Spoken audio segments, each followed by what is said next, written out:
What is up, everyone? Welcome to the 20 Podcast, bringing you interviews with the best DJs, music producers, and music industry professionals from around the globe.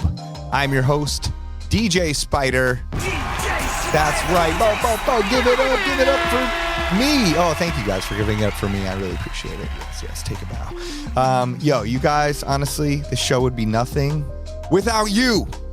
We're doing this together. This is a team show, okay? And without you guys, this would be nothing. The beat sorcerers, you give me power. You give me fuel. Thank you for being on this journey with me and doing this show. So I appreciate you guys listening. The other people I appreciate is the wonderful team at Beatsource, because this podcast is brought to you by Beatsource. So head over to Beatsource link. Head over to beatsource.com and check out Beatsource link. That is giving you the ability to DJ from the cloud. You'll find amazing, expertly curated playlists on there for all of your needs. Custom edits that no other record pool have. And you'll get a free trial if you go on there, beatsource.com, and try out Beatsource link. Let me know what you think. I love it. You're going to love it. And it's the reason why we're here today, guys. So give thanks. Also, give thanks to yourselves. Thank you guys for sending me these cool messages through my Instagram at DJ Spider, DJ Spider. Thanks for coming out to my shows. Thanks for the support. You're amazing. And what's up with you? Are you feeling okay? Are you doing all right? Yes? Okay, good. I'm glad to hear that. I think I heard you say yes. I don't know. All right, you guys, let's get into it. Okay. I'll do the ultimate podcast segue, and it's without further ado, let's get into our guest, okay? On today's show, we've got someone who has accomplished a lot, and it really shows that you can manifest things. And I know that sounds cliche, but you're going to learn on this episode and a few past episodes, but that you really can manifest things. And a key to that is to be true to who you are, really be genuine, really be introspective, and tap into what you know is right and what you know should be happening in your gut feelings. And anything is possible. This guest that we have today is from Baltimore, Maryland. He moved around a lot. He named a lot of the places he's lived, but Baltimore is his home base and where his family is. He went to Morehouse College, and then he was on track to have a career in Wall Street. He was working on there. He was trying to make it happen and realized it wasn't for him. Things changed. He got out of that game, and eventually his journey led him to touring the world as a DJ, which were his dreams, throwing his own successful parties in Los Angeles and beyond, and essentially making his dreams come true, everything he had ever thought of and never thought of. From being on the TV show Master of the Mix to playing at Coachella, he's made it happen. And he's done events for the Obamas multiple times. This weekend, he will have already done it when you hear this, but this weekend he's heading to Atlanta to play Revolt TV's 10th anniversary party. He's playing at the party called The Block and Everyday People. Shout out to DJ MoMA. It's going to be incredible, and he's just really making it all happen. He's being true to himself, and it's really dope to hear. He's also a big advocate for mental health, and he has his event, What in the Wellness, which is incredible, and you should really check out. We expand more on that in this episode. He also has his Beats to Beat Breast Cancer initiative, which was dedicated to his mother and has helped breast cancer in a major way. We discuss all of this, including DJing. We discuss everything from spirituality to Serato stems, to comparing DJing to giving a full body massage. Yes, you heard that right. And the only way you'll understand is from listening and hearing his explanation. So please welcome to the show, Brian Henry. We're here. It's the 20 Podcast. We have got Brian Henry in the house, aka DJ B-Hen, but no more of that, right? That's we put B-Hen to okay, because we still got the B-Hen Block Party, right? Yes, that's the only time we use B-Hen. Okay, but Brian Henry is the man in the studio, so thank you for being here. Give it up, everybody. Hey. Thank you for having me. I appreciate it. Yeah. Thank you for being here. I'm glad I caught you in between, like you said, running. Like you're coming and you're going, right? Absolutely. Like my auntie tells me, she said, "You burn the candle at both ends." Yes. I think that's the most appropriate thing to tell DJs. It is. DJs that are really trying to make things happen and and trying to hit all the angles or really burning the candle at both ends. I mean, for sure, me. We were just talking about it. I was telling you about taking a nap at 9:30 in the morning. Dad life. Yeah, we have long mornings, so, you try to fit it all in. Yeah, dad life.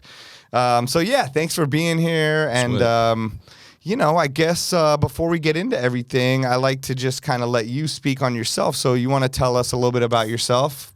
Wow, what is there to say? There's a lot to say because I know a lot about you, so I could do it for you, but I like making booty shake on the dance floor. Okay, there we go. There's a good starting point. No, but Brian Henry, formerly known as DJ B-Hen. I've been here in Los Angeles now for 15 years. That is crazy. Amazing. And a professional party rocker, jet setter, 13 of those years, I think a lot of people, think that, you can't LA be a DJ. No, I found DJing after coming to LA. I never DJed in college, never DJed in high school. Always wanted to, but my dad, military man that he was, is like, no son of mine is going to be a DJ. Oh man, that's tough to hear. Yeah, tell me about it. My poor little dreams were broken. Oh my God. How old were you when he said that? I was like 12 or 13. Okay. So I'm originally, all of my origins from Baltimore, Maryland. All of my family's in Baltimore except my brother and I. We both live here. Got it. And my dad just realized early on, just a lot of hardships going on in Baltimore, approaching the crack epidemic. And he's just like, I can't, this is not an environment for me and now my 1-year-old big head son, And so yes. He and my mom married and he got into the military and I became a military brat, So literally living around the world, Germany, Hawaii, Colorado, Oklahoma, Texas, And I'm grateful for those experiences because I think it really informed, or it was those initial stages of me being able to appreciate music from different cultures, different backgrounds. And I think that spills into who I am today and why I love just making sure that everyone feels that they're loved on the dance floor, no matter what your background is. A proud historically Black college graduate from Morehouse College in Atlanta. Amazing. Where I was an economics major. Okay. I went on to work on Wall Street, Wow. And that's so interesting. And hated it. Well, that's understandable, I think, especially coming from someone of your mindset, and who you are. It was probably forming inside. You probably already tried to let it come out, but it was being stifled down by maybe people around you, right? Absolutely. Man, even when I was leaving that experience and they're like, well, what are you going to do? I'm like, I'm going to find an opportunity in entertainment. And I still went a roundabout way, and I didn't go straight into it, but I went to work with Verizon. It was rebranding itself as a broadband and entertainment company at the time. And so I was like, I'm going to get on this team that sponsors concerts from Jonas Brothers and Taylor Swift and the NASCAR and Lakers. And I eventually made my way to that team. But I learned very early on that I don't love music for its ability to sell a product or service. I love music that's for the corporate side of things, or for sure, one side of the corporate side, I guess. For sure, but I love music for the feeling. I love just seeing someone who's the wallflower blossom when they hear a song or blend or mix in a way that they had never experienced before. Like that brings me the ultimate joy. Right. And so jumped into DJing and. This has been a blessed journey for sure. Yeah. Oh, that's what a dope brief story. We'll expand on a lot of it, but I think that's the true essence of somebody who loves music and loves DJing is what you said. You wanted to share this feeling of hearing these songs with everyone else, and get them to dance. And I think, you hear different. I was listening to a podcast yesterday from another DJ that got into things and. It was kind of this thing that had been going around about someone who became more famous when they were older as a DJ, and listening to the person talk, there were some really cool, interesting points, and there was also points where, I don't know, I guess you hear what they're getting into it for more of just the fame and the business side of things, and also I'm sure they love it, but I do feel like the true essence of a DJ is what you said, is just to share the music, share the feeling, and just tap into that connection of music that connects all of us all over the world, no matter where you are, and I think that seems like what you've tapped into and what you've evolved through, you know, because I even remember seeing you on Master of the Mix, you know, and you were a different person in a way, you know, on there, I think, right? Absolutely. You know, and I'm so grateful for that experience now. Yeah. At the time, it was tragic.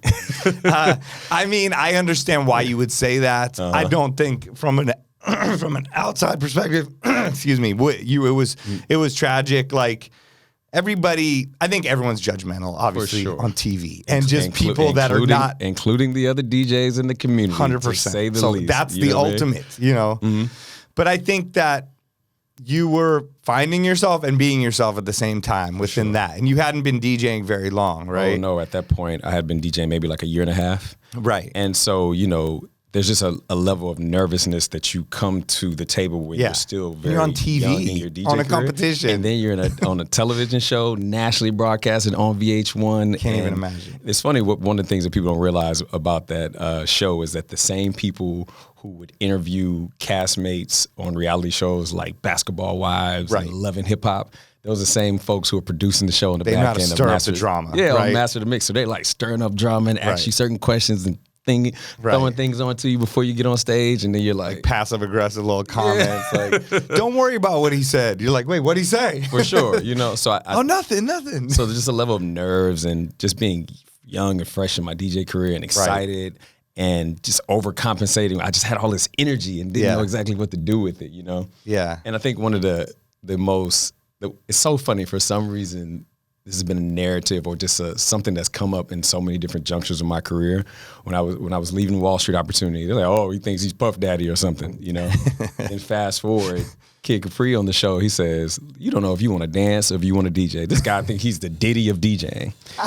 And you're like, why does this keep popping up? Yeah, you know, and it at the time, you know, it drove my self-esteem into a bit of the pits. It makes you question yourself, like, do I have it? Do I really have it? Yeah. Am I this gimmick? You know, again. Yeah, I'm not being accepted by the people that I'm supposed to be accepted by. They're not seeing me this way. These are the folks that I admire tremendously, you know. But in context, it's a reality show, you know. But not only that, I'm only 18 months into my career.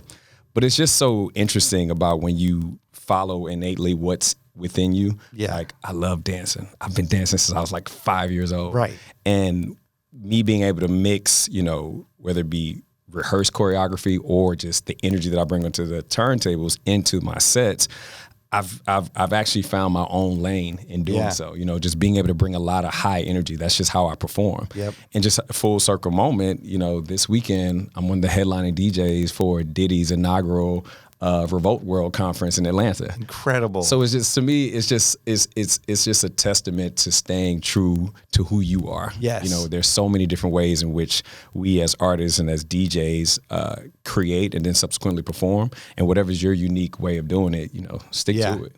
I mean, that's what I love about doing this podcast, that like we're, you know, 100-something episodes in and everybody's different. And everyone goes, "Oh, what's a DJ?" It just sounds like a standard thing. And like you said, we're all trying to be accepted by each other. But what everybody I see on here is so unique and so special and brings something so different to the table that it's, you know, everyone should realize that, you know, and it's, you have to find that. And I think I had Rashida on a couple weeks ago, and she's amazing. And everything she said was amazing. And she had those points, you know, of if I would have not listened to myself. And not played her underground tracks. Exactly. A little story of Rashida. Like, I think I was a bit of a creep unintentionally, but the way she performs is so mesmerizing. Yeah. So she's had this residency on Sunday nights at Bar Mama, and I would literally just show up and sit on the edge of the bar and like, man, she's so cool.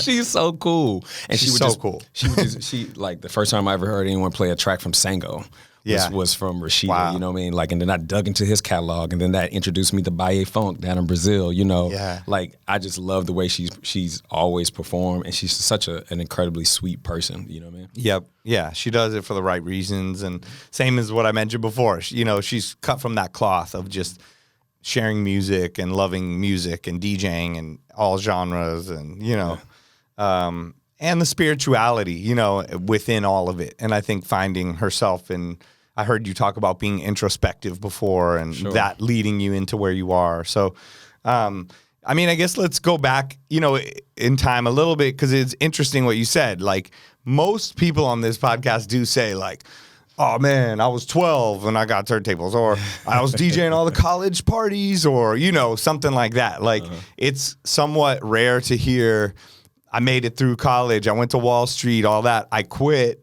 I somehow, you know, went into the music business and the corporate side, realized that side wasn't for me, and then tried to find DJing, and then ended up on a game show. But right before the game show thing, or TV show, not, you know, competition show. Same difference. Yeah. But like, so where was that in between zone? Like, like that because I know you went to Scratch Academy. Absolutely. So how did you get from the, I guess, leaving the corporate side of things and the, you know, the things around Jonas Brothers and all that, to the getting to Scratch Academy, or even realizing that? Sure. It definitely was a spiritual journey as well. You know, one thing I love about Los Angeles, there's so many people who are in their pocket as creatives.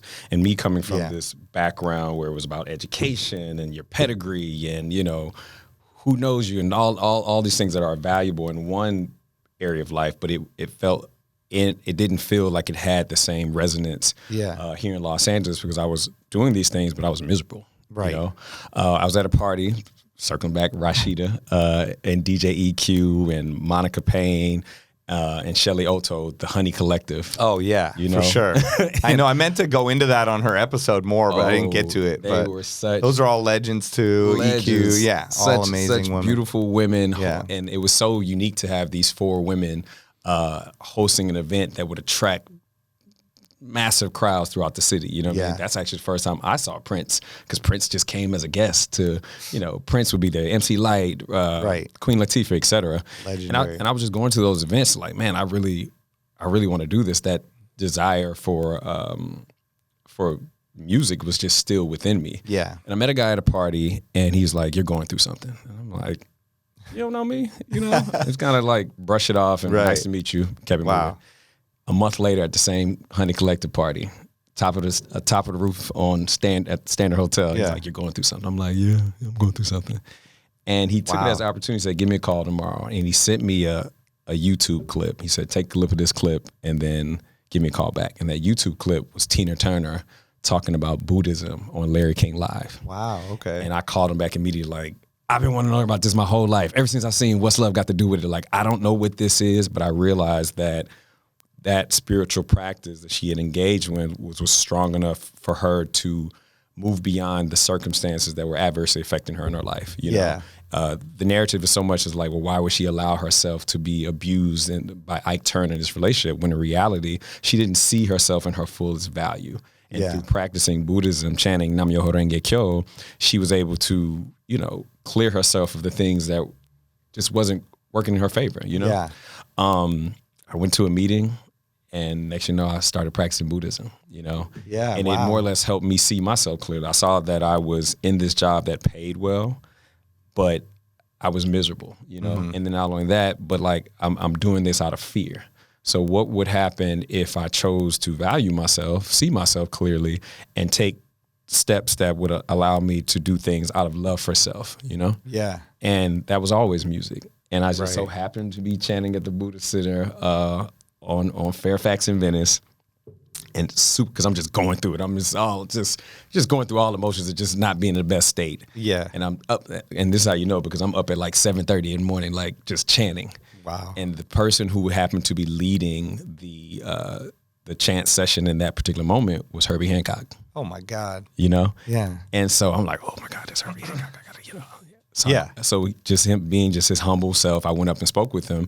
The question I asked is just like, how did you and your era coming up choose this like esoteric path of music as a career? He gave me a story about, you know, how he was almost failing out of all his classes because he was so focused on music. And at that moment, he had to get A's on his final exams just to pass his classes. He said, I committed myself from then forward to like, I'm going to do this and I'm going to give it my all. And he said, young man, if you are serious, every musician from Quincy Jones to Beyonce, they take lessons. If you're serious and you think you want to do this DJ life, then you need to take lessons. That day I signed up for Scratch Academy. That's incredible. I feel like I'm watching a movie. I'm like, I have it in my head right now. Watching your documentary. I'm getting goosebumps. That's amazing. That's totally. So cool. Wow. Totally. And crazy. I had only known one person who had went to Scratch Academy, DJ Rel, and I saw him just spinning at the room with Tendaji and, KG Superstar. And I was like, he's good. You know what I mean? So I went to Scratch Academy. And I took one 6-week course with Chalk and Hoppa. Oh, wow. Mr. Chalk and Hoppa. Mr. Chalk and Hoppa, and came back and enrolled for the next 6-week course. And I told them that I had put my 2 weeks in. I quit my job. And they were like, what? I said, no, you don't understand. I'm going to be a celebrity DJ. They like, what? They literally pulled me outside of the class, stopped class. They're like, no, you don't understand. This is hard stuff. You can't just you need to go and rescind that. I said, oh no, the 2 weeks already passed. We're done. This is I'm in it. And they were like, what did he just do? Why you didn't consult with anybody? You didn't talk to anybody? But I had such faith in myself at that particular junction. I'm going to figure this out. I love it. Yeah. Wow, that's incredible. So cool to hear. So then from there, how did you go about getting your first gigs and stuff then? You kind of got, obviously got the knowledge, started practicing, had the faith, had the vision. Where did it go from there? Just, your network, like they say it all the time, but it is your worth, for sure. It was just starting off doing backyard barbecues, quinceañeras, whomever would be willing to hire me. And I would leverage one opportunity for the next, whether it be having business cards on the table or asking anyone else if they had other opportunities. What really got me rolling was my collegiate network in terms of all my buddies were getting married. All my boys from Morehouse, my homegirls from Spelman, they were getting married. Okay. Or their parents are like, oh, my mom's having her 55th, 60th birthday. Can you fly to Cleveland? Right. Sure, I can fly to Cleveland. But now I would hit up the local promoter hey, I'm in town. Yes. Can I do the opening set for free? Just to get my feet wet in whatever environment that I was in. So I would leverage the flight that they were giving me to come play for the family event to go do something in market. Yeah. Yeah. Oh, that's great. And then, so then from there, you DJ'd for a while, you were doing those things, and then what, you saw the opportunity of Master of the Mix, or was that? I think, it's I mean, or am I skipping some things? No, because it was still early around that time. Yeah. The craziest thing, we had a vision board party.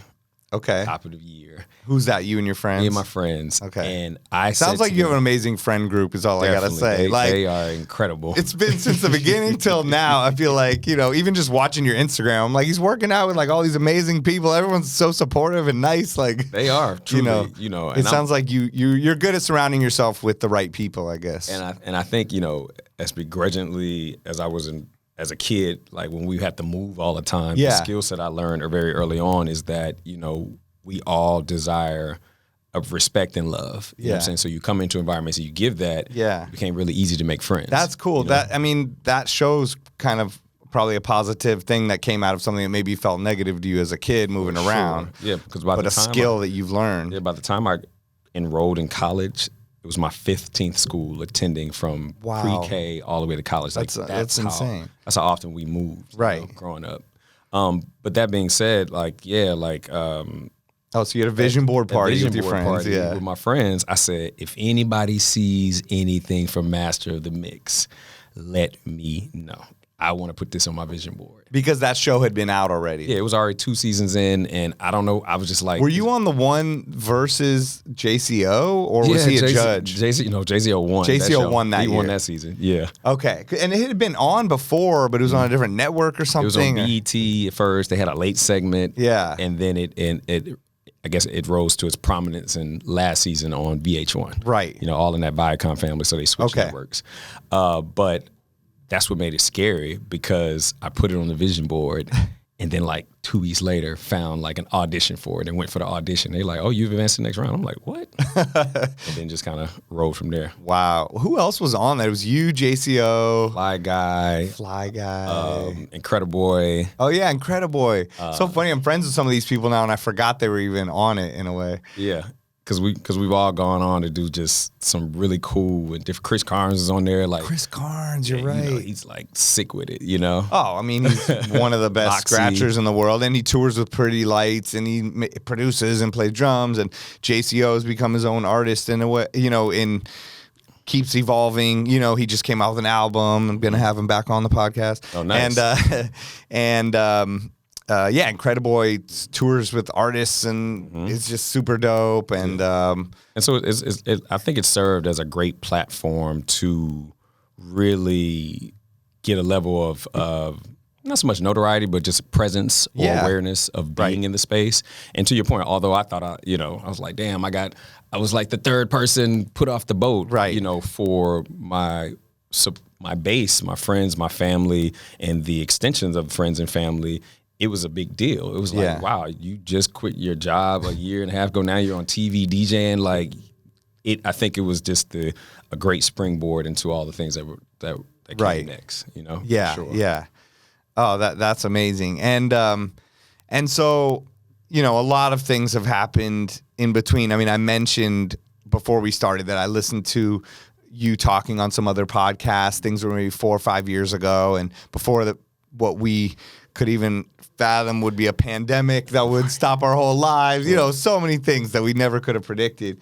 And you were speaking on, you know, your career and what had come so far, and that you were doing, you know, private events for amazing, successful, noble, you know, celebrity people, and that was going to lead you to DJ at music festivals. And that's how you saw yourself. And that's how you wanted to bring the dancing element, the energy, what you had created with the block party, all those things to that stage. Sure. And looking at your Instagram, you know, I'm like, I'm seeing you doing that this year, right? I mean, like you said, you're going to Revolt TV this weekend, but let's speak on what happened in the late spring, early summer, Coachella. I saw you playing to like a crazy crowd, doing like a dope set, having all your energy, you know, like, so, you know, I guess in a way it could be you know, I think you mentioned the journey of Master of the Mix to Coachella. And even I think, prior to then, like I just had such a disdain for the advice that my dad was trying to get me to understand. Like we were talking earlier, like words don't teach like experiences do. Right. And although I what did you say?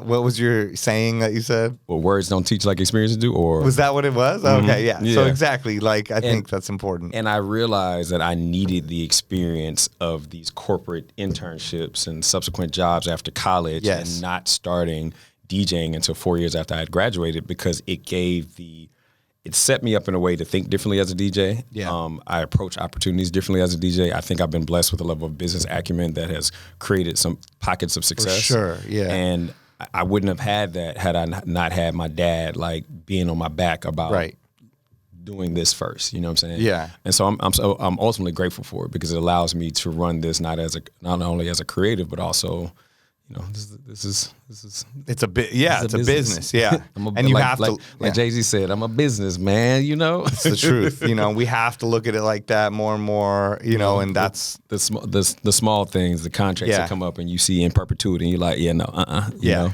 or just being able to be an advocate for your worth. You know, I've been in the ears of so many of my counterparts all the time saying, you are the talent, but you're the draw. You can host your own events, and you can, you know, benefit financially in a way that you don't have to burn yourself out every week in every club trying to make ends meet if you're able to tweak it this way, or, you know, like those things I just get really excited about. I just want all the talent to be able to take this on to a place where we can live in a healthy way and retire from it, you know? Right.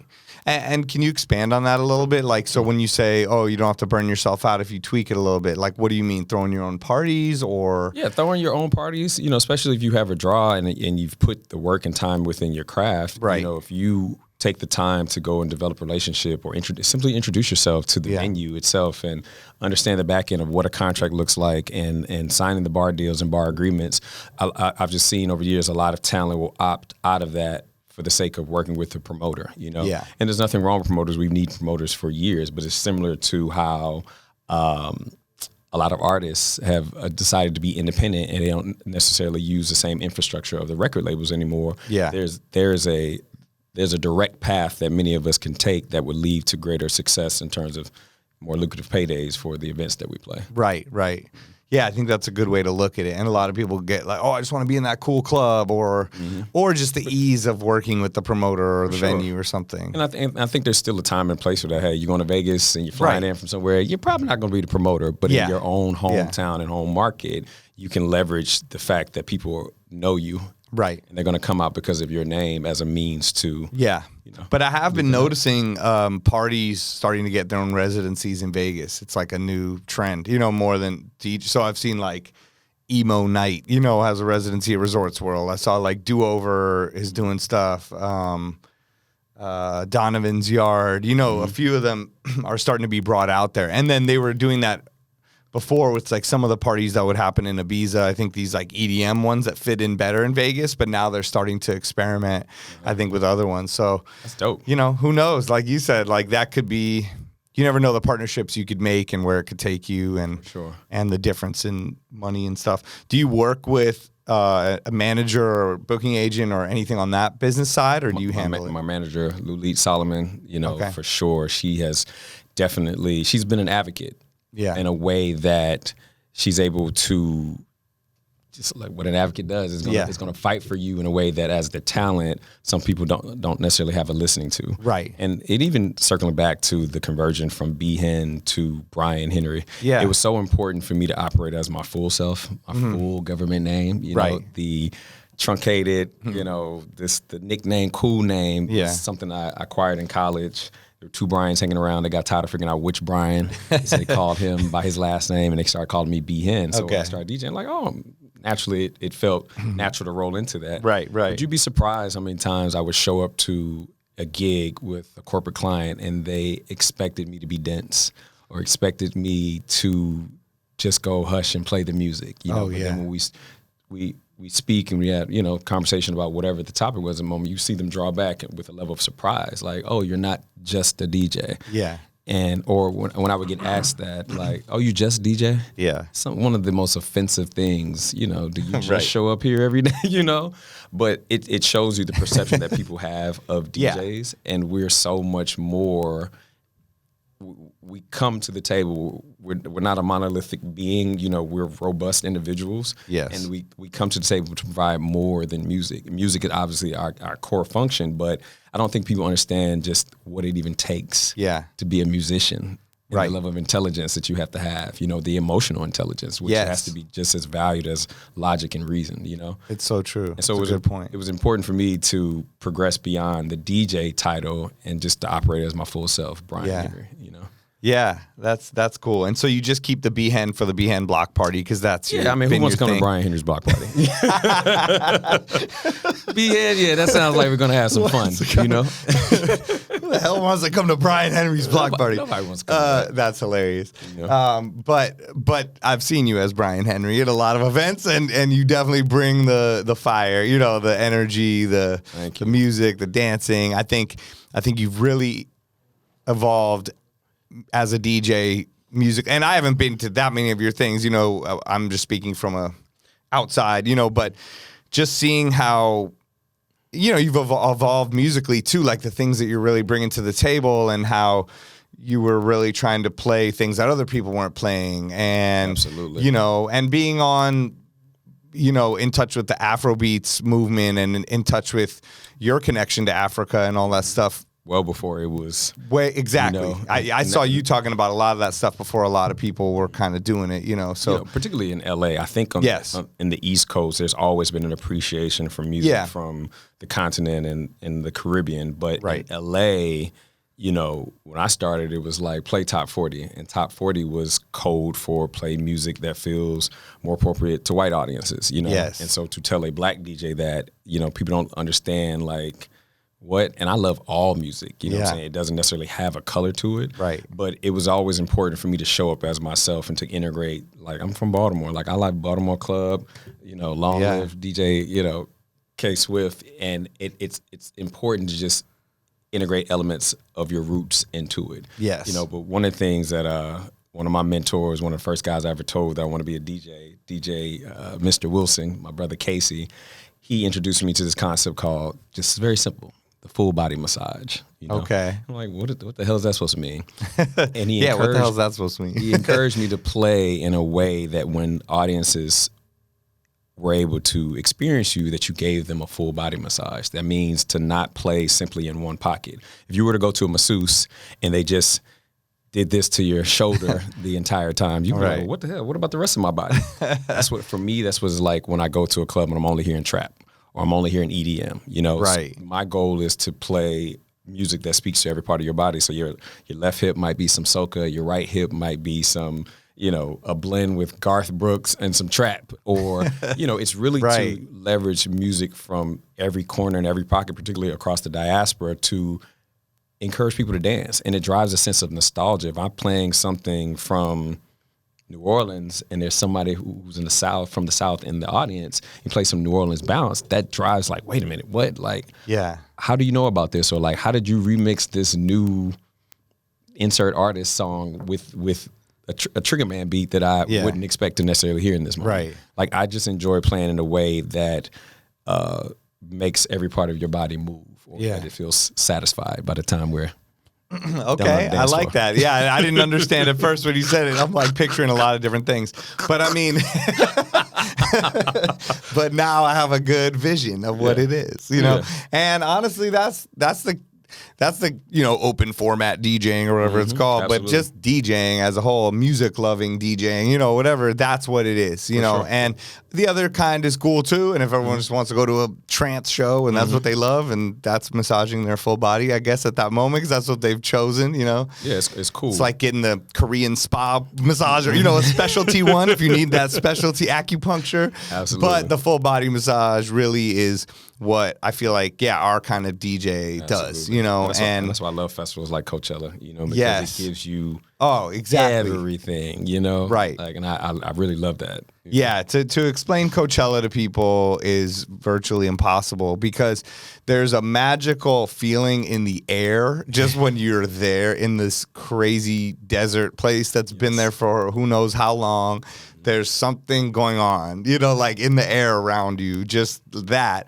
And then to have just the way they set it up, no matter what, like to have all this music that's so amazing and be able to walk from a DJ doing something amazing to like a band that you love, that you've only heard 2 of their songs, but you get to experience them live, and you just walk around and you're with your friends and you see people you know or that you don't know, and you meet new people, and it's just that energy. It's not until I attended Coachella 2014 for the first time. Okay. I fully understood what they meant when they say music is that universal language, because literally, I don't know who you are. We may otherwise walk on the street and not speak to one another. Yeah. But you just look over, you lock eyes, or you bump and say, "Oh, I'm sorry. Oh, this is the jam, though, isn't it?" Like that's the best. Love that. You know what I mean? I love that so much, and it for me circles back to what I was saying earlier, like, across the board, people just want love and respect, and music serves as that tool that's stronger than any other force on this planet to give exactly that. You know what I mean? Yeah. So that's so true. So what was your Coachella set like? How was that experience?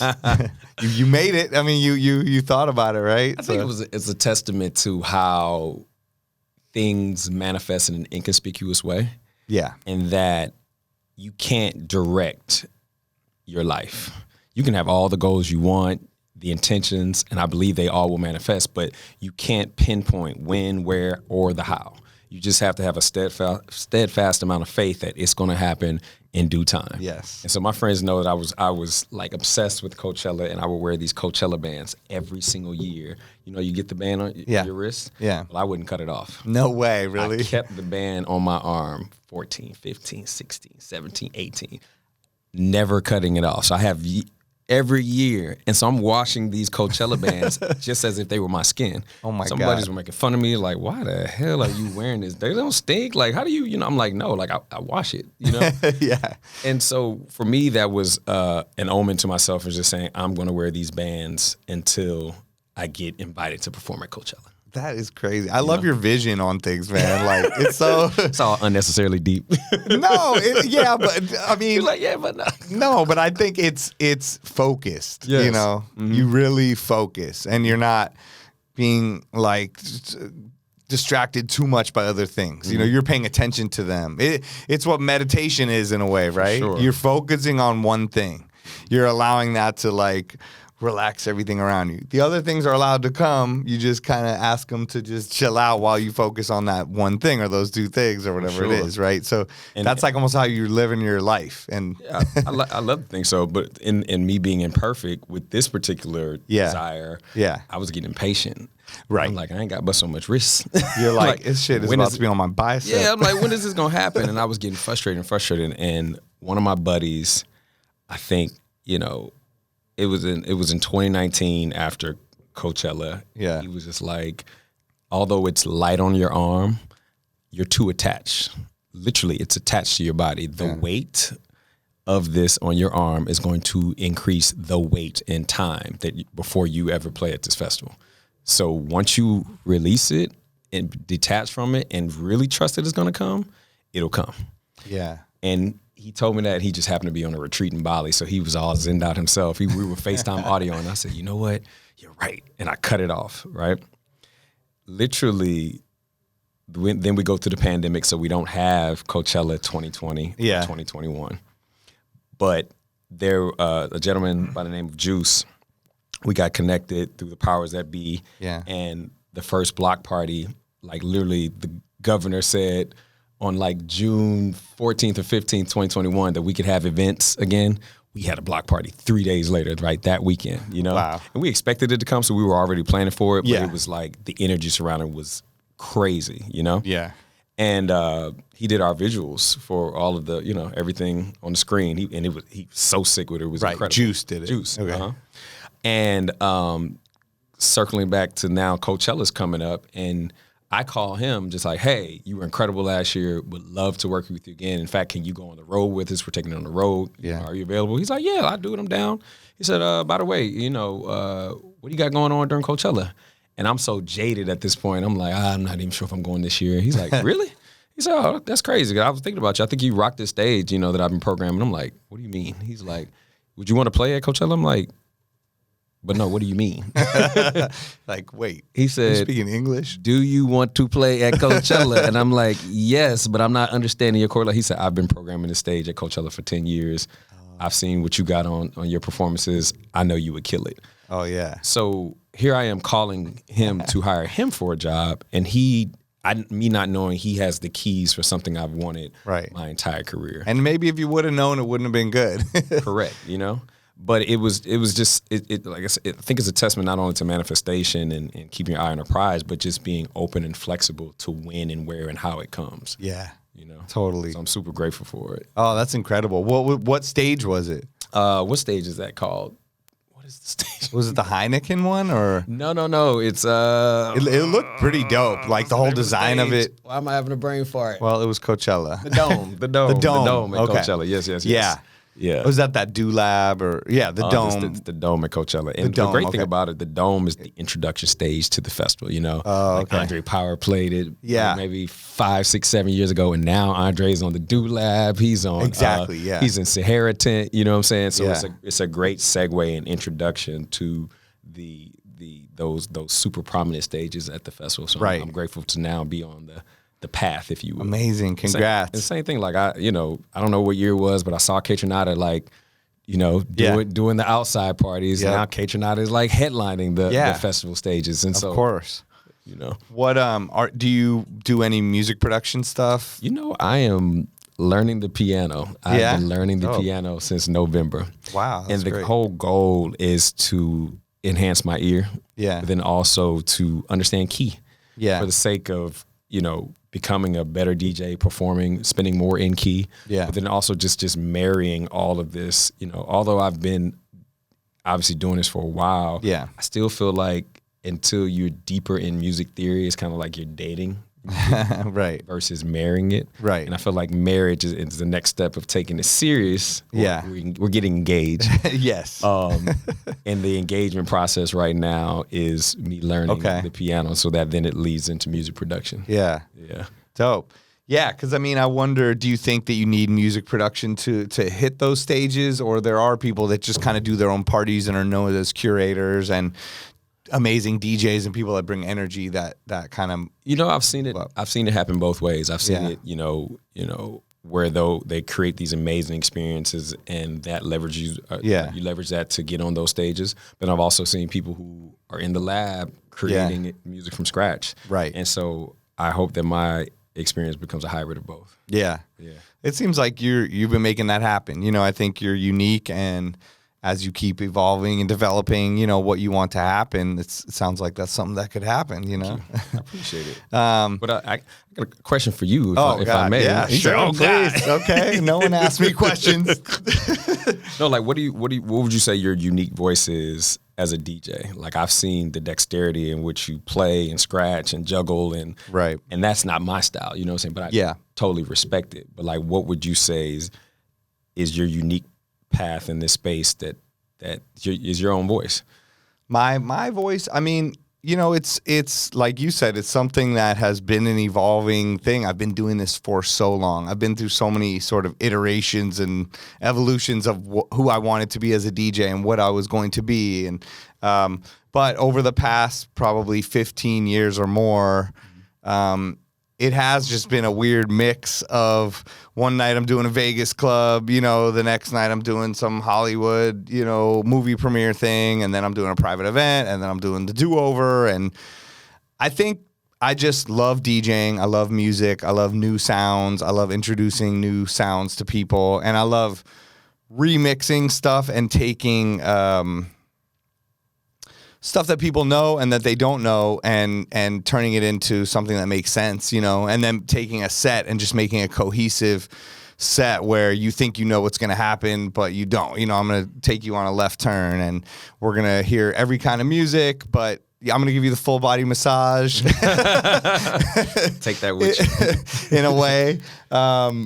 Just that. I mean, and it just depends where I am. I think I try to be present in whatever gig I'm doing and bring my skill set to the table while also knowing it's not all about me. It's about everybody else, and I want them to have a good time, and I want to like if I'm going to do an event for an HBO show, like I'm going to research the show, and I'm going to play songs that are from the show and adjacent to the show, and then I'm going to watch the crowd, how they're moving, and adjust as I go, I think, and so yeah, I don't have a concise answer for that, but I think that kind of thing, just being versatile and just wanting to have fun and bring some DJ skills in the mix, but also keep it musical enough where people can have fun and dance and express themselves and have fun. Yeah, that's what's up. I love to see it. Yeah, thanks. And so, I know you have a lot of things that are important to you that you have initiatives around or speak about or, work on. And I know mental health has been something that seems like a big part of your life, and you're a big advocate of, and you have What in the Wellness is something you're part of, as well as other things. Can you tell us more about that? I think just overall, one thing my mom, rest her soul, encouraged me, throughout childhood is that you're a leader, and that if you win, not even if, because she knew, reach a certain level of prominence or people are aware of you, you need to take that and convert it to making sure you're doing good for someone else, because everyone else isn't in the same boat as you. You know what I mean? And so I've found myself doing my best to be an advocate of things that adversely affect the community, particularly my community, the African American community. I led a breast cancer foundation, Beats to Be Breast Cancer, for 8 years, and that was an homage to my mom. We lost my mom, Tracy, to breast cancer, and she was only 35 when she passed. And so it made me very aware of health. Yeah. And particularly as a DJ, we are in the land of sex, drug, and rock and roll. You know? And I've even had to, temper my sometimes frustration with audiences when people come up and you have to realize that people are drunk and high on all types of things, because so many of us are seeking to escape. Particularly we're in these major markets, we have all these pressures, and whether it be in our family lives or our work, our job, our careers, what have you. And that's why it's so important that the time frame that when I am DJing, I do my best to be as sober as possible. I feel like I'm the bus driver. Right. If the bus driver drunk, then we crash. That's and all the a kiddies. really dope analogy, and that's interesting to hear. It's just because I think we as DJs, we're emitting a frequency. Yeah. And we want that frequency to be high vibration. Right. Because we want to uplift those who we have the blessing to be in our presence with the gift that we've been blessed with. You know what I mean? Yeah. And so I've taken that from the music and then leveraged music as a tool to discuss topics that are adversely affecting our community. You know, so Beats to Be Breast Cancer was a play on words naturally. Yeah. And raising funds that we dedicated to the American Association for Cancer Research as a means to drive more mammograms and research, particularly within communities of color, because breast cancer adversely affects communities of colors in disproportionately higher rates. Yeah, you know? it does, yeah. And then converted that energy and partnered with my guy, Aaron Linden, to create What in the Wellness. And What in the Wellness is a quarterly event series that we host discussing mental health within Black communities. Right.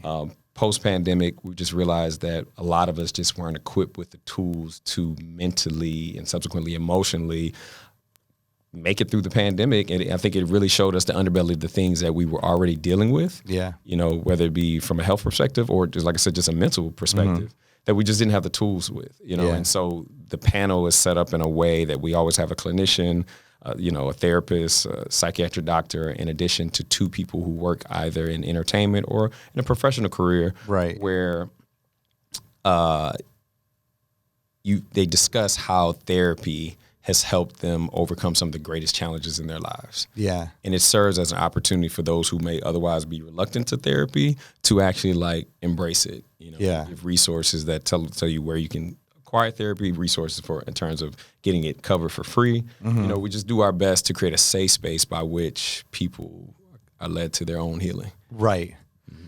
That sounds amazing. I mean, and I've seen some clips from it, and it looks like fun and funny and informative, and I'm about to say, yeah, it got a little heavy, but it also well, is, I mean, all of it. That's funny. what I'm saying. It seems like a mix of everything from the most emotional, deep things to funny to like, you know, I think it's just, it seems to cover like the gamut of everything. We definitely make it lighter than what I just described, for sure. You know, if you ever attend, there's a lot of laughter, because sometimes the things that causes the most pain, when you actually get the chance to talk about it, you're like, this is kind of silly. Yes. Oh, it's silly enough that I can actually seek help to move beyond it. Right. And it's something that maybe other people are dealing with, or other people have had these thoughts that I think I'm alone in my room feeling or something, right? And many of us do feel that way. Yeah. You know, particularly when your calling card or you're out in the world, people ask you how you're doing. Well, I'm working on.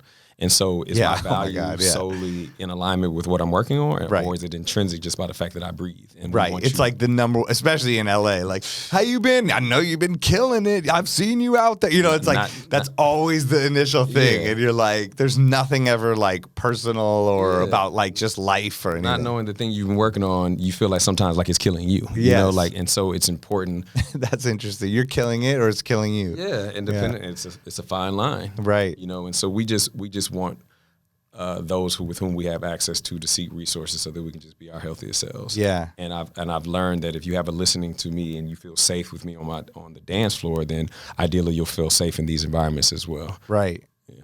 That's huge. I mean, so important, I think, what you're doing. And thank you. And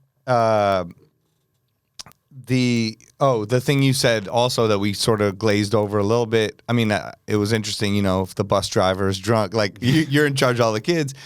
Because I think DJs are known as, someone who gets drunk or get parties or whatever it is.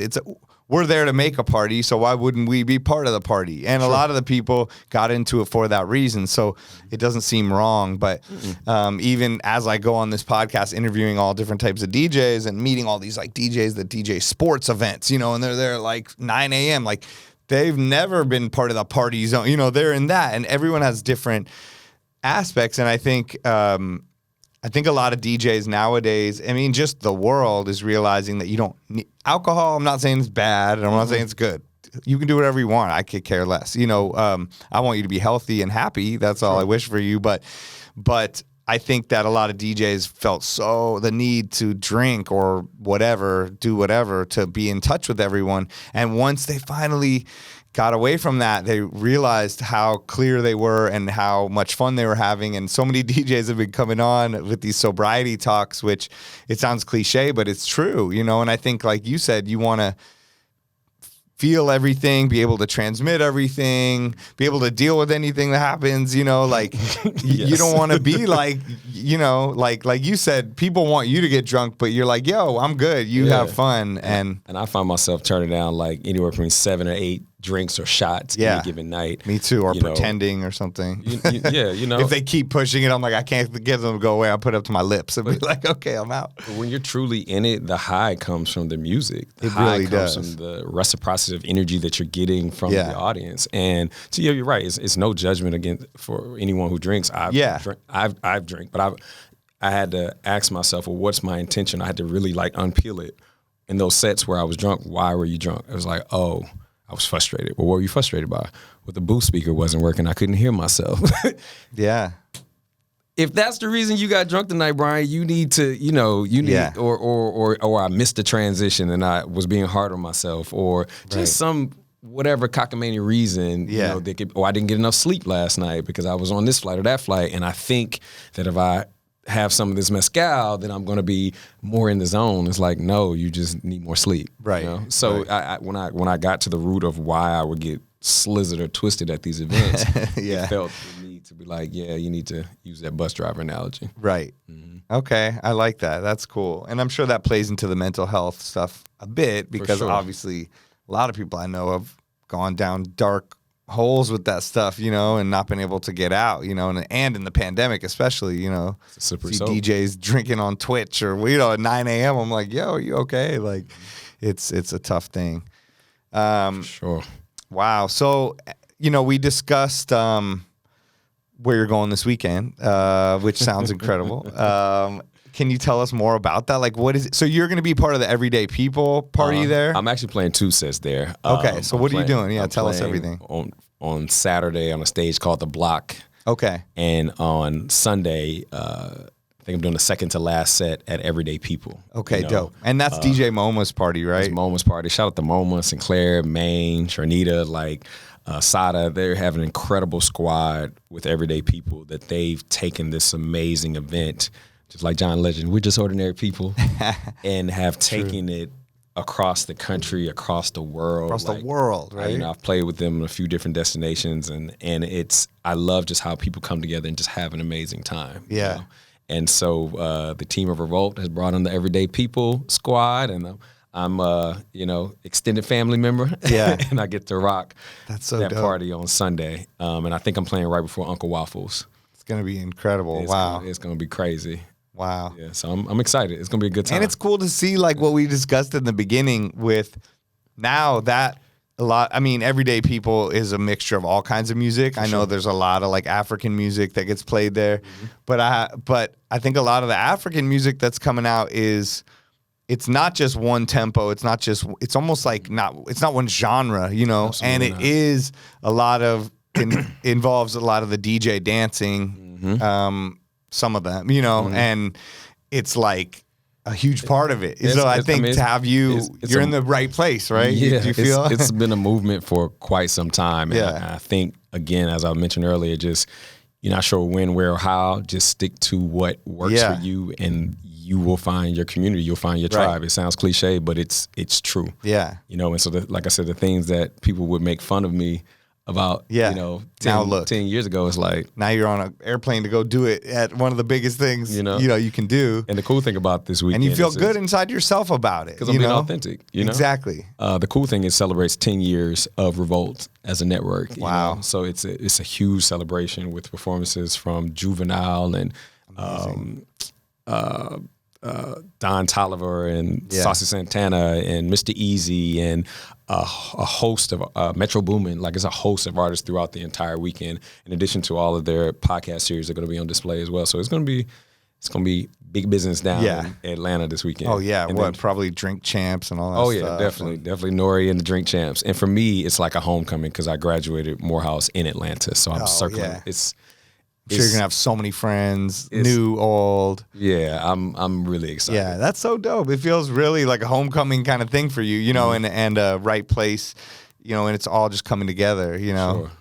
And in a way, it's like you've been doing this so long and not long at all, you know. And that's just the beginning. That's what's crazy to me. And I now I DJ for 13 years. Yeah. And I still feel like there's so much more room to grow and so many more unique experiences and different things. It's nonstop. I mean, like I've been DJing probably since 1996 or so. You know, I've been on the road, let's say like doing what the nonstop DJing thing since like 2005, 2006. Okay. Like every week, you know, just doing either in town or traveling. And that's, I don't know how long that is, a long time. But, but every week almost, like you said, I have some sort of new experience that I could come home and tell my family about or my friends, or look in my, you know, introspective, like look in myself and be like, wow, that was crazy. I can't believe I get to do this. And it's always just going. Like when you ask me that question, it's like it's constantly evolving and you're constantly learning. And that's why I'm so thankful that we get to do this, as, you know, hard as it is and as not solid as it is. Like you have to be ready for that part of it. But as long as you can tap into the gratefulness for what you're going through, then I don't know. It takes off that edge, I guess. Now that you're a dad, yeah, great 10-year-old, you know, like how do you like? What's the schedule? Because I feel like I don't even know anymore. I mean, I don't know what it is, so I can only empathize with like how do you? Well, I think it's just like anything else. You know, it's just like anything else in DJing. I mean, that anything's possible. There's no rules. Everyone's going to say, oh, well, when I had a kid, I had to stop doing it and I had to get up at 7 a.m. so I couldn't do anything anymore. It's like, well, no, you just make it work somehow. Like, because I definitely thought like, oh God, when my kid gets to like this age, like 10, you know, what am I going to do? I'm going to be like, Dad's going out to DJ till 2:30 in the morning. Like, is that going to be weird? Is it, I don't know. Like, is there negative things? And I had so many thoughts, and now I'm here, and it's just kind of, this is our life. I mean, he just knows it. He's like, what are you doing? When are you coming home? Who'd you see last night? And, oh, you're DJing for Saweetie. You know, like he hears her on the radio or whatever. Like, he's, you know, like, oh, you saw Travis Scott. Like, oh, I like his new album. And so he knows the artist. And and Dad is extra cool because you are performing alongside these artists. I mean, I don't know if a dad can ever be extra cool to the kid. Maybe. I'm sure. But yes, it's... So their schedules, I'm still trying to work on. I mean, last night, I'm in bed with my wife talking about the schedule. You know, I'm like, okay, I don't have that many travel gigs for the next few weeks, and I don't have that many nightclub gigs, so I'm going to be able to be here in all the mornings. But, you know, I mean, look, thank God and the universe and everything on the earth for my wife, you know, because I imagine it takes a lot I could of not support. do it without her. If I was all alone, everything would be different, you know, definitely a lot. I mean, and thank God, you know, for our family and babysitters and anyone that helps us. But you just make it work, you know, the schedule's crazy. And as he's getting older, I'm learning that kids do need, you know, try to be chill about things, but I'm trying to get more into a schedule zone to help him and his mental state as well, because I want him to feel secure and feel like things are going to be okay, you know, within everything he's doing, but also give him the freedom to see that anything is possible in life. And somehow I've created this life and I'm supporting them and it's all working out. And we got to go to Europe this summer, and I DJ'd all over France, and then he played soccer all over Portugal, you know, and it was like, I was crazy to be like, I get to do this. Like, he's living his dream and I'm living my dream, and my dream's paying for his dream, and then his might pay for mine later. No, I don't know. But, no, I mean, but I'm go. joking about that. But you know what I mean? Like, it's crazy. That was crazy to see, you know, and I felt like in a way it was showing him anything's possible, you know. It's also hard because, like I was telling you this week, he's like, why do I have to do science and social studies and highlight things, and it's stupid. I know I want to be a pro soccer player and I don't need to do this. And I'm like, there's reasons why, you know, and I'm trying to explain to him like that and he's like, well, how come in college you're allowed to choose what you want to study, but I'm not allowed to choose now. And I said, because now you have to go through and learn to a certain level of education. I wish I'd asked that question as a kid. That's a great question. He had a lot of questions that were killing me because they were so smart and good. And I was like, you're completely right, but I can't tell you that. That's awesome. Because, he has to do school. You have to get to a point where there's just a basic education, and then you get to decide what you want to study or not, and that's the thing, you don't know what's going to happen in your life. You don't know if your legs are going to fall off. You can't be a pro soccer player. You don't know what adversity you're going to face or what things are going to happen. So we want to set you up as good as possible, and then you can make your own decisions. And right now I'm giving you the light version of making your own decisions. And then I will constantly go farther and farther away and respect you and respect your decisions and opinions and support you no matter what. But it's, I don't know. Like I said, he's teaching me about myself, about him, about relationships, and about growing. And next time we ask that question, tell him, because son, we want you to have an analytical and creative mind and getting access to all these subjects. Make sure you're just well versed. Exactly. I'm not sure if that's going to solve for him. But that's very dad. Like, what are you saying though? No, but it's good to get like glimpses of parenthood from you and Mick and Hoppa, and D Nice, and the DJs who I see, and I admire, and in terms of how you all have been able to embrace it. Yeah. And kudos, because I do desire that at a certain juncture of my life, but I have even trouble with dating. I'm like, I get it. My brother's like, who wants to date you? You're never home. I'm like, somebody's that's gonna what love I told me. my wife the night we met. I was like, no, we hung out, and then after a couple weeks, I was like, trust me. I'm like, nobody wants to date me. I was like, you can't be with someone like me. Like, I'm never home. It would not be fun for you, Oh, you told her that? Oh, yeah. I was like, I'm not the guy for anybody. I'm like, I'm just a nomad. I'm always around. I can barely have friends. I have friends, but like, I can't even see them, So she stuck with me for a minute, a couple months, and then she was like, all right, fine, then I'm out. And I was like, no. Mm-hmm. So then that made me realize, like, wait a second, there is something special. I think I was trying to push her away, but I should just open up to it. And then, boom, we got engaged and we're married. It was like the second I opened up to it. A DJ love story. Yeah.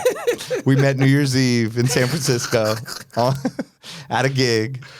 And it was funny because I just DJ'd that spot. I did this party, Electric Feels, all like indie dance, like blog house stuff. And they played it it was at Regency Ballroom in San Francisco. And that's where I had done the New Year's Eve party. Feel like the MGMT song? Yeah, so it's named after that. Right. And like when you play that song, they go crazy. It's like the theme song. And everything is based on that music, I guess. Right. I still play things that fit that are new. I'll play like The Weeknd or songs that maybe could fit in that sound. And you mix in the blog house stuff and like a little bit of everything. But it's fun. I mean, these people are like, they seem like the kind of people that would go to Coachella and sing every word and love the band. So as a DJ, you get to like be the band, and play to them. And it'll be, sold out, 1,000 people and these venues. And I did, so they did it at Regency Ballroom.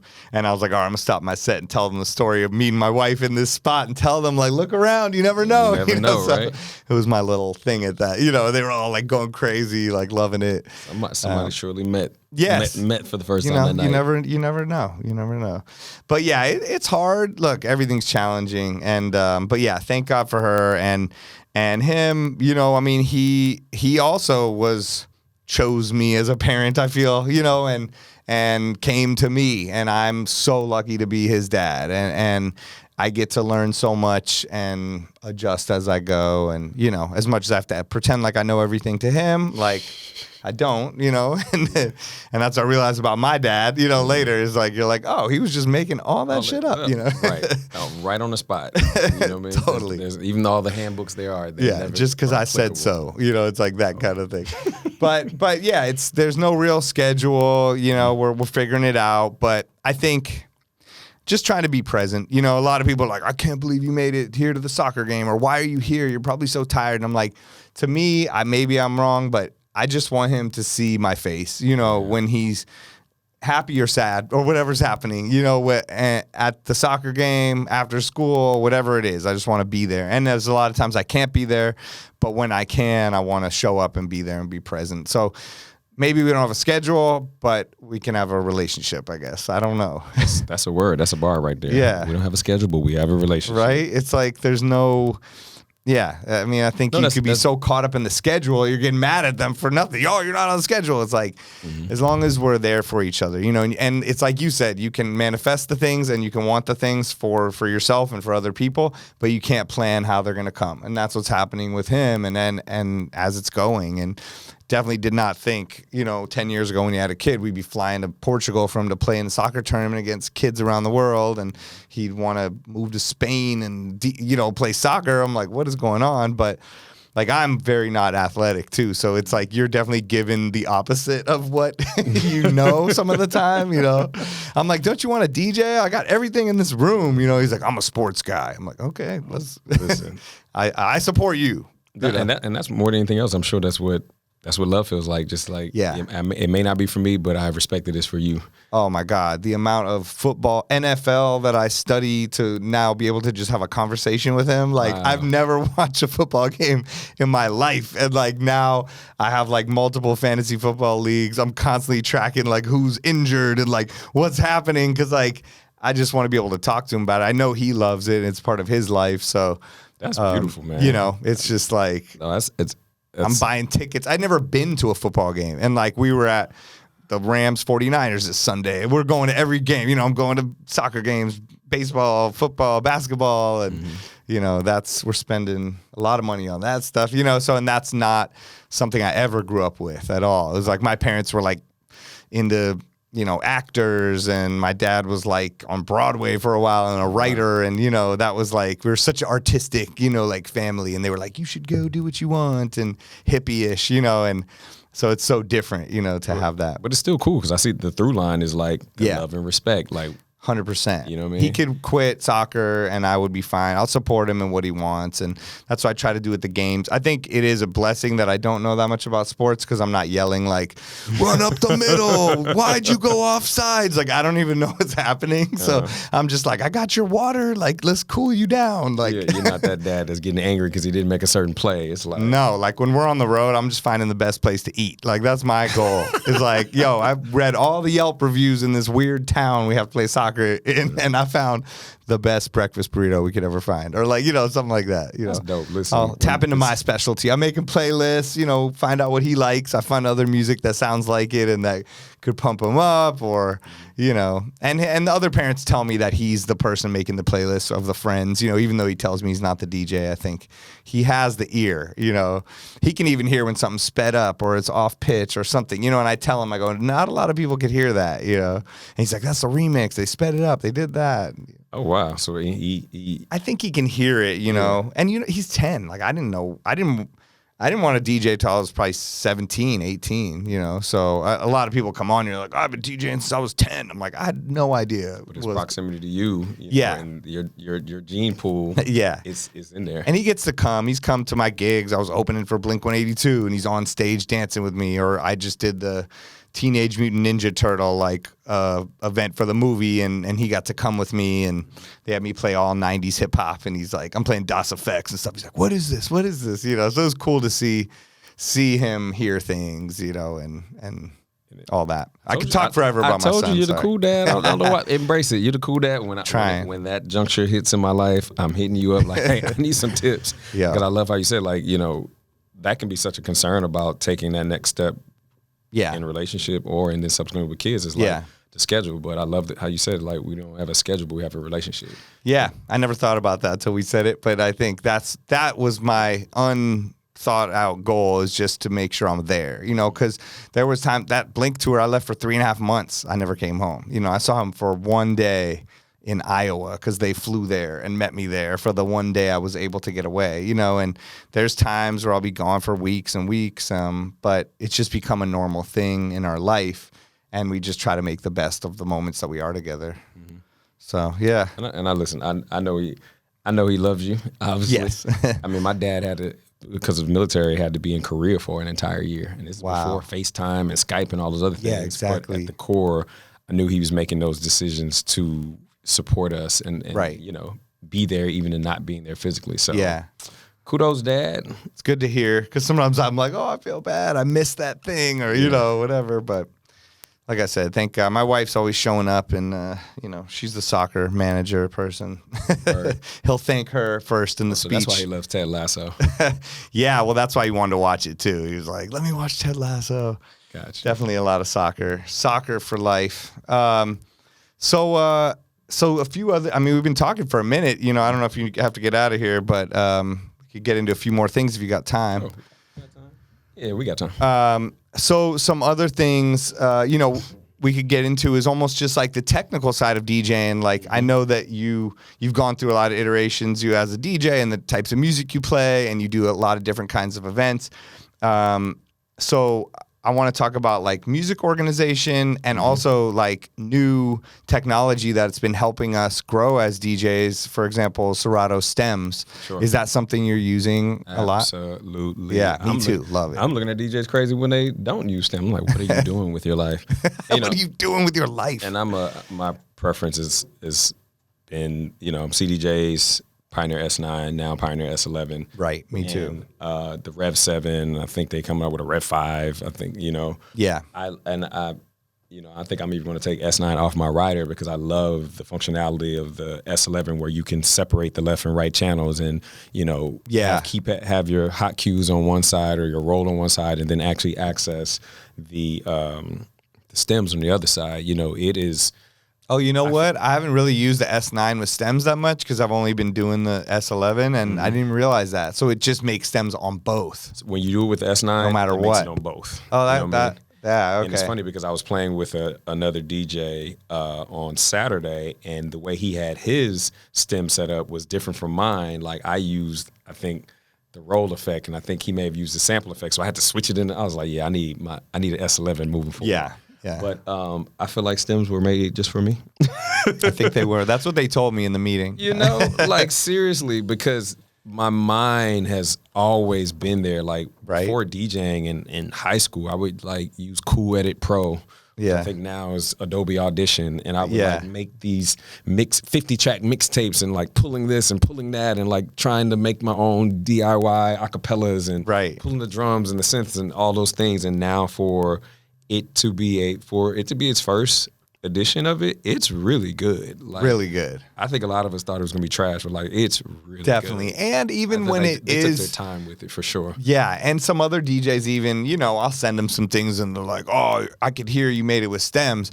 But I'm like, I'm telling you, like maybe I'm wrong, but when I play it loud in a club, it doesn't matter for the most part. The frequencies like work with each other, like because I'll do a lot of ideas. Either I'll do it live or I'll do a lot of ideas in Serato, and then I'll drag them into Serato Studio, and I'll export the stems that I want, then drag those into Ableton, which eventually I want to do it all internal Serato Studio, but I don't know how. So help me out, guys. The Serato people. I'm supposed to get a lesson from Cut Corners and stuff, but for now, the way I feel comfortable is I export, let's say, the instrumentals or the acapellas or the drum track or the bass line, whatever I want to use, and I pull that into Ableton and then make like a mashup or edit or blend or whatever you call it. And then put that, and then, some of my critical DJ friends that have been around for a while will be like, I can hear that you made the acapella. But I'm like, no, it sounds good. I play it like everyone will be dancing and asking me what it is. So happy you say that because it brought me back to a thought that I learned, years ago during those Master Mix days. I had to progress in a way to accept that I don't DJ for other DJs. Yeah, it's so true. I DJ for those who are on this dance floor. Yes. And of course, every DJ is an expert on every aspect of music. And sound quality. And it's gonna be critical. And sometimes we can be such traditionalists that we miss the opportunity to create a new experience for our audiences. Yeah. And so once I kind of got that in my system, it's not like you go out of your way to put a bad edit or remix out there, but it's more so just focusing on what's going to create value for the audience. Yeah. And so, we may have heard a little something left over from the acapella, but the audience knows no otherwise, and they are like living their best life. Yes. Totally. Yeah, I love it. Like I made 2 things last night, and then I was like, because I'm just in my Serato, like, I'm like, oh, it sounds so good together. And then like, okay, export this, that, and then this part could use the drums, so I'll just take the drums. Or I like that factor too, that like I took the Mona Lisa drums, the Afrobeat song, just the drum part. I thought you meant Slick Rick Mona Lisa. No, that would be dope too, though, to take just those drums and just put those under, like the Dua Lipa, Elton John, but kept the bass line and just changed the whole vibe of the song, because the way the bass line was going over the straight beat was like doo-doo, doo-doo, doo-doo. But then over the Afrobeats drums, it was so much funkier because it was like doo-doo, doo-doo, and it just sounded like a different bounce. For sure. And left that in, left the singing in, but then took the other stuff out. And you can just like do these weird combos. Which to me is like a whole new world. Yeah. Like, right? It literally, I feel like it's changing the game of DJing. Songs we used that we've been playing forever that we're sick of, we could bring back. And for music production, we had DJ Khalil come on here, and he was like, he said infinite breaks, because he's like, any song I listen to, I could take the drums. I have infinite breaks now, and I've songs I used to that I've sampled before, I could retake parts of them or just take the bass line out. And I mean, it's crazy. So I'm excited about it. Like, same thing. I still feel like I'm still scratching the surface of it. Yeah. I'm live stemming it up. And Yeah. to your saying, recording at home and bringing it in and testing it out. Right. It's for me, it's bringing a whole new level of fun. Yeah. Because like I said, I love presenting music in a way that you know, but you don't know. Right. You want it, but you didn't know how much you needed it. Yes. And that, I think it's And just like I even use it, like I do this spot every week, and they won't upgrade. I mean, they are like, this is the equipment we got, and it's 2 CDJ 2000s and a 900 Nexus 2, which is obviously really good quality and it's good, but we're used to all these new buttons and things, and so I'm starting to think I should bring a little external thing to control the stems. And someone actually just explained to me that I could MIDI map the 900 if I want. To the stem, so I can decide that, like, if I don't use 1 and 4, and I just DJ on 2 and 3, I can make any parts of those turn stem like on and off, or turn anything on and off. You just have to do it right before, and then it'll save it. So I could make the filter knob on 4, maybe take the drums out of the right side of my turntables and make the filter knob make an instrumental to the left or acapella to the right, or there's different ideas. So I was going to experiment with that. You just put me on game, because I can MIDI map. You can MIDI map any of it. So it might need to YouTube it, because I think I will, but I'm pretty sure there's a button that says MIDI. It lights up. Then when you're on the 900, you twist, like you do something, or you use, like, let's say you're going to do the Q button on 4, and that will make it an instrumental or not, or like a cappella or not. So then you push that, and then you push the button in Serato, and then it like links up somehow. And then you can save it in the end. So then any 900 you go to, you just load it up. Like the same way you had that problem where the other person was using it, you can, like, there's a screen in there where you just push load, like that's Brian Henry's MIDI map. That's great to know, because the more I travel, Yeah, you never know what you have to go on, and you want to be able to rock it, and you want to be able to still use it. So I haven't done that level of it, but I've been using the 900 every week, and I just do, the trackpad is a little annoying, but I just know, okay, this song's dope when I take the drums out of the second part and I bring in different drums, and so then I'll just use that drum echo with my finger. It's not as nice, but I want to do it all on the mixer. Me too. So now you give me some homework. Yeah, I know. Me too. Actually, sure. I'm at this spot Saturday, so I need to try to remember to do it. I was supposed to DJ there Thursday, and then they were like, it's Metro Boomin's birthday party. We don't need you. I was like, all right, thanks. I thought I was doing it at first. I was like, all right, I'm ready to go. I'm ready. But I figured he would have his own DJ or something. Don't feel slighted. I'm not. Just tell him that you can still give me access to the party. Yeah, let me be there. I'm going to sneak in the back. I think it's probably going to be pretty good. And then it sounds like he'll be off to DC with you. Or Atlanta. Sorry. Yeah. Dope. And then something else you did, I think you mentioned, was about when music drops, like Tuesdays versus Fridays versus other days, or yes.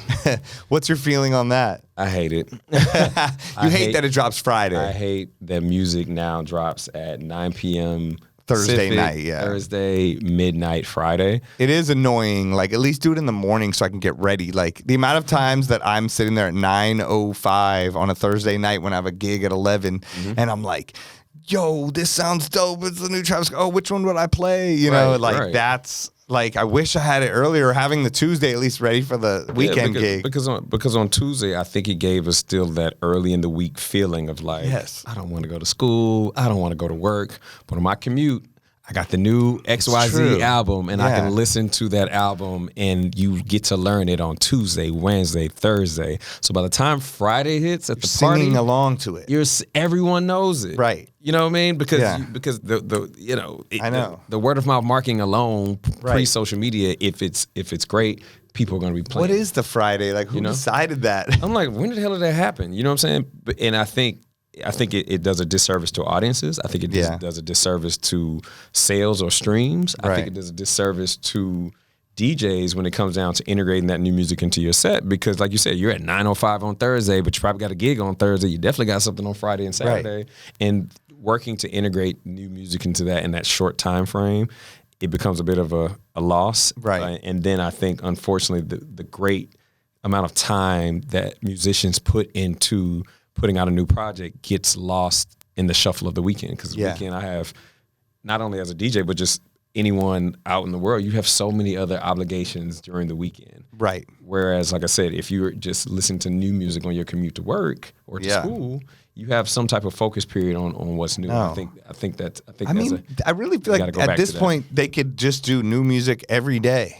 True. You know, like then you just could almost decipher it better, you know, because it's so hard to go through. I try to go through New Music Friday, just the playlist alone, and I never get to the end. There's no possibility, you know? And then that's not even all the other playlists that I like that people curate, and then going on a Beatsource and a DJ City, and then all the websites, and then all the edits the DJs are making, and then your friends sending ask me all the time, like, how do you keep up with the new music? And I was like, at a certain point, I had to tell them, I don't. Yeah. I have to really hone in my interests. Yeah. And, you know, then when I go out and kick it with my other buddies who are playing, if they play a song, I'm like, man, what's that? You know? Right. But it's really about just, I have to really just hone it in. Yeah. The things I like have to be the things that become the set.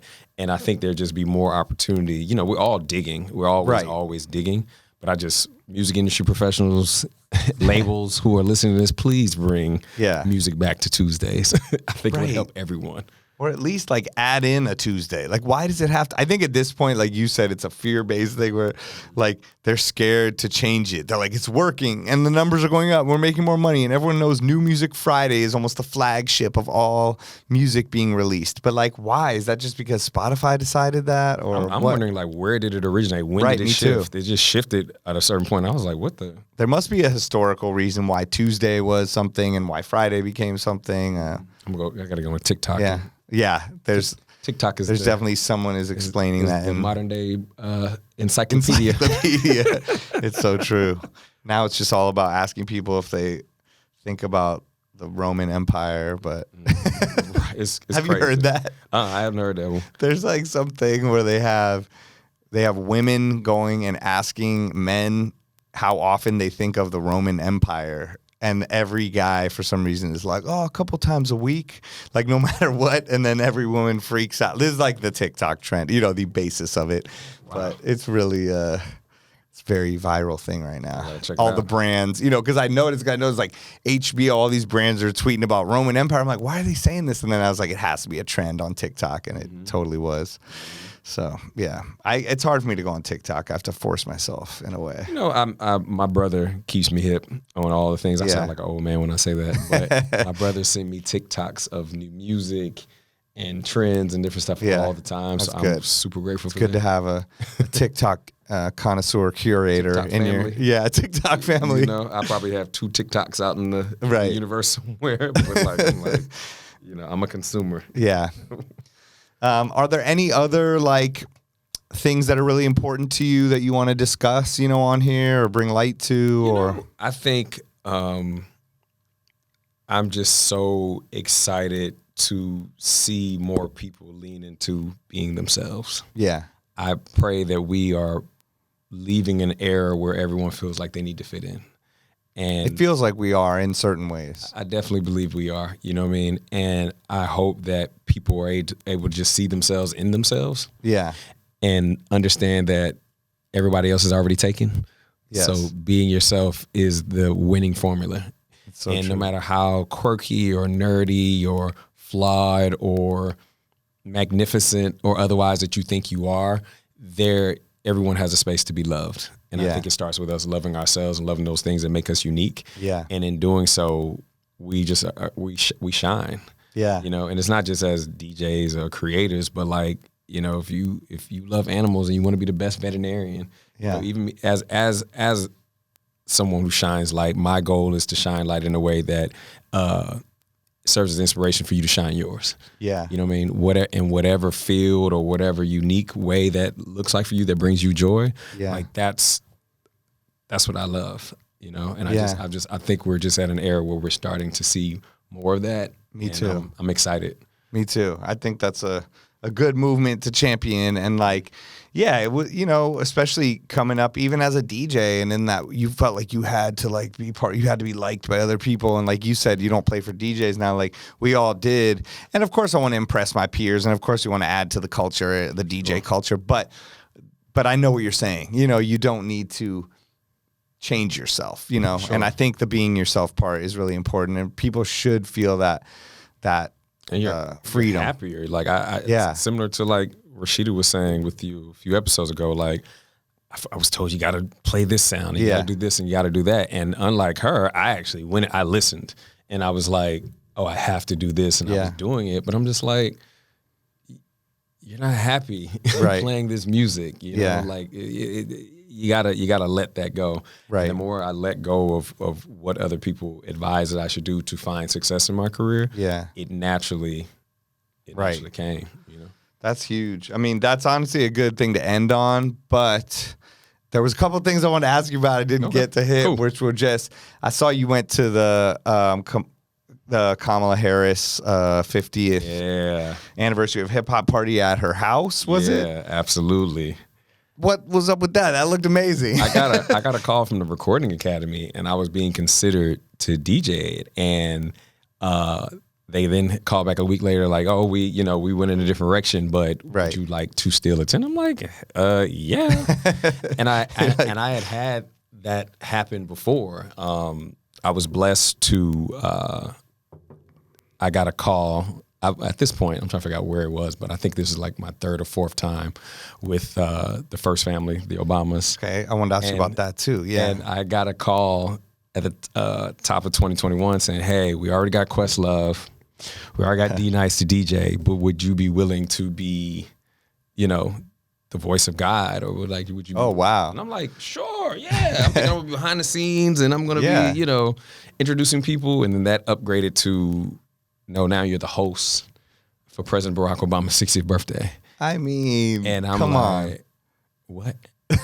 And then the night I get there, they say, "Well, we switched some things around. Quest is gonna DJ first and welcome people to the party. D-Nice is gonna start us off at the after party, and then can you play the closing set?" And I'm like, "What?"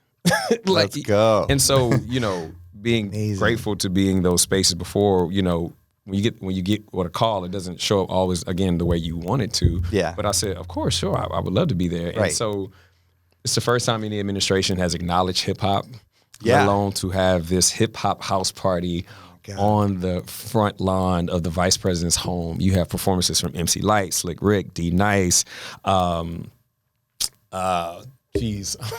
Jeezy, Lil Wayne, Common, you know what I mean? Like mind blowing. DC Go-Go bands, like it was just incredible. That's dope. DC Go-Go bands too, you know, to be involved in in a DC, you know. Yeah, it was just such an incredible experience and such a coveted space to be in, and I was excited. Like you got Vice President Kamala Harris up there talking about her bootleg Too Short tapes back when she was in college, and then Too Short performs. I'm like, what?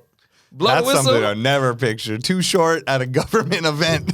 Like, what? Say the guy said, I'm like, you have made it. Like, yeah, like, oh my God. But it was just incredible to acknowledge the contributions of what people thought was trash and what people thought then was just a subculture. And this isn't going anywhere to hip hop defines culture. And one of the things she said that hip hop is American culture. Beyond the music, it just talks about the ingenuity and creativity of the American people. Yes. You know, and and pushing beyond your struggles and using and leveraging your struggles for what subsequently become your triumphs, and so to hear her speaking that way of this art form was just incredible. And that then is having amazing. the pioneers on stage doing it, like, that's crazy. So motivational and just amazing, once in a lifetime. It was beautiful. Amazing.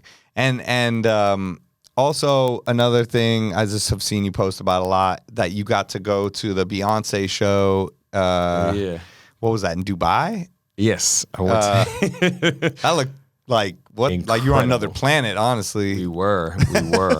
What the hell? Like, I know you did that, and then you went to some of her shows in Europe, and then the show here, right? Yeah. So what? It's funny because I have some friends like, you are the king of the Beehive. I'm like, actually, you're like I'm the not. Grateful Dead following the show. No, but I love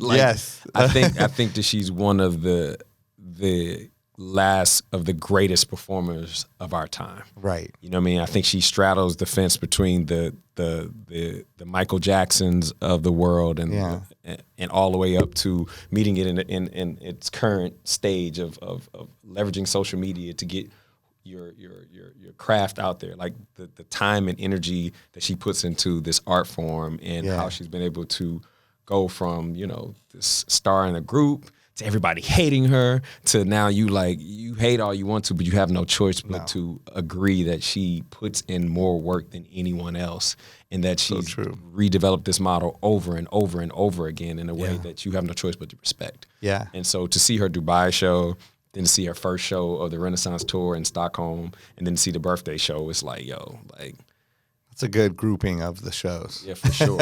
For sure. She's just incredible. That's amazing. Yeah. Oh my God. All right. Any other things we should touch on here, or I think we can wrap it up? I mean, you've said so many incredible things, man. I really appreciate you taking the time. I think I'm lucky to be around you and hear what you're saying. It's my pleasure. For real. Like you're a special person. I think you bring a lot to the table, and like, you have a lot to add into everything, musically and spiritually, and your brain, and as you are as a human. So thank you for everything you do, and thanks for spreading it on here on the podcast to everyone listening. It's my pleasure, my man. Thank you so much for having me. For sure. Oh, and where can everyone find you if they want to look you up? All on the socials at ITS Brian BRIAN Henry. Okay. On all of the social channels. And if you see the B-Hen Block Party, then you go there. That's the B-Hen left over. Absolutely. Go there as well. Okay, dope. All right, thank you so much for coming on the show, and hopefully I get to come to an event soon. Have fun in Atlanta. Absolutely. Okay. Always welcome. Thank you. All right. That was an amazing episode. I got a lot out of it. Had so much fun sitting with Brian Henry, a.k.a. B-Hen. Thank you to him for coming on the show. Thank you guys for listening. The Beatsourcers, you can find this show anywhere. You can watch it on YouTube. You can listen on Apple or Spotify or anywhere, and spread the word. We want to keep doing this, so help us keep it going.